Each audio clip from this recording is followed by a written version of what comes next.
कभी धान खरीद को लेकर, कभी धान की उठान को लेकर आए दिन इस तरह की समस्याएं अनाज मंडी में देखने को मिलती हैं। अब जो है सबसे बड़ी जो समस्या है वो आ रही है कि एक्सपोर्टर ने हड़ताल कर दी है और एक्सपोर्टर की हड़ताल की वजह से राइस सेलर या ये कहें जो एक्सपोर्टर जो मंडियों से धान खरीदा करते थे उस पर कहीं ना कहीं रोक लग गई है।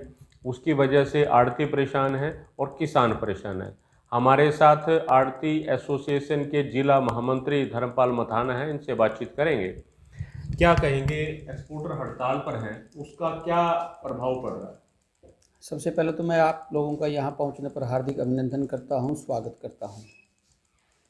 जो ये 2-3 दिन से हमारे भाइयों जो राइस मिल रहे हैं, एक्सपोर्टर हैं, इन्होंने हड़ताल की हुई है, उसका एक मुख्य कारण ये माना जा रहा है, जैसे कुछ दिन पहले एक्सपोर्टरों के साथ सरकार की जो सेंटर से बातचीत हुई थी, $800 के आसपास जो भी इनकी समस्या थी वो इन्हें सरकार के समक्ष रखी। सरकार ने इनसे वार्तालाप की और विश्वास दिलाया, आश्वासन दिलाया कि हम ये काम आपका हो जाएगा। उसके बाद अब जो दोबारा सरकार ने थोड़ा सा अपनी बात से पलटने की कोशिश की या पलटी, उस बात से इन सेलर वालों का, एक्सपोर्टरों का एक बहुत बड़ा नुकसान होने जा रहा है। वो एक्सपोर्टरों की अपनी समस्या थी सरकार के साथ, वो कहीं ना कहीं उलझी हुई है, उसकी वजह से हड़ताल पे। हाँ, उसकी वजह से हड़ताल है। और हड़ताल में किसी का कुछ नहीं जाएगा, सिर्फ और सिर्फ बहुत बुरी तरह से किसान और जो हमारा कच्चा आड़ती है मंडी में वो पिट जाएगा, क्योंकि किसान ज़्यादा दिन तक अपनी फसल अपने खेत में या अपने घर में नहीं रोक सकता।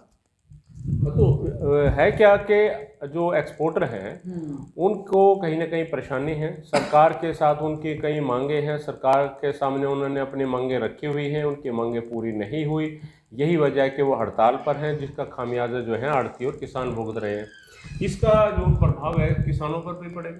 हाँ, बिल्कुल नेचुरली है कि सबसे ज़्यादा प्रभाव इसका किसानों पर पड़ेगा आने वाले दिनों में। जो इसका असर, जो इसका नुकसान है, जो सरकार इस बात पे अड़ी रही कि हम 1200 के आसपास ये काम करेंगे, उस एवज में जो हमारे एक्सपोर्टर भाई हैं उनका भी बहुत मोटा नुकसान होने जा रहा है। क्योंकि हम आड़ती मंडी के हैं, पीपली में मेरी दुकान है, हम ये सोचते हैं कि सबसे बड़ी एक बहुत बड़ी एक अच्छी बात यह है कि सेलर वाला बचेगा या एक्सपोर्टर बचेगा तो आड़ती बचेगा, आड़ती बचेगा तो किसान के पास टाइम पैसे समय पर जाएंगे और किसान के पास पैसा जाएगा तो सब जगह खुशहाली आएगी। तो धर्मपाल जी, ये कौन कौन सी धान है जिसका एक्सपोर्ट किया जाता है, जिसको लेकर के समस्या है? एक्सपोर्ट तो सभी को होता था। पहले सरकार ने जो वो बंद किया था, वो मोटे धान का बंद कर दिया था। इसका जो बारीक में 1509 है, 1718 है और ये 1121 है, बासमती है और डीपी है, इस प्रकार की जितनी भी ये फसलें हैं सारी एक्सपोर्टर होती हैं। और एक्सपोर्ट में जो भी एक्सपोर्टर भाई हैं उन्होंने आज के दिन बहुत मोटा नुकसान उनका हो रहा है, इसमें कोई दो राय नहीं है।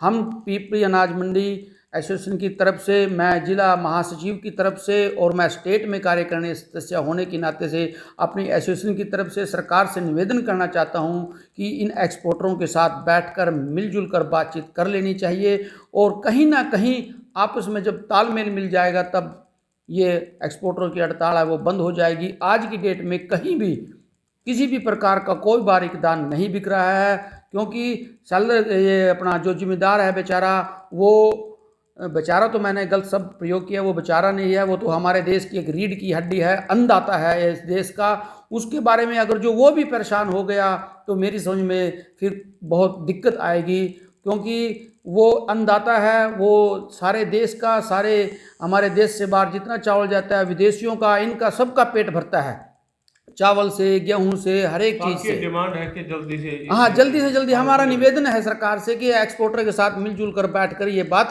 निपटा लेनी चाहिए। तो इनकी मांग है, सरकार से गुजारिश है कि जो एक्सपोर्टरों की मांग है उस पर सरकार कहीं ना कहीं जल्दी ध्यान दे ताकि हड़ताल खत्म हो और जो बारीक धान है उसकी दोबारा से खरीद हो। इससे आड़तियों को भी राहत मिले, किसानों को भी राहत मिले। Randeep road, Punjab Kesari TV, Kurukshetra. हमसे जुड़े रहने के लिए हमारे YouTube चैनल को सब्सक्राइब करें और नई वीडियो की नोटिफिकेशन के लिए बेल आइकॉन को दबाएं। अगर आप ये वीडियो Facebook पर देख रहे हैं तो लाइक जरूर करें और ज्यादा से ज्यादा शेयर करें। धन्यवाद।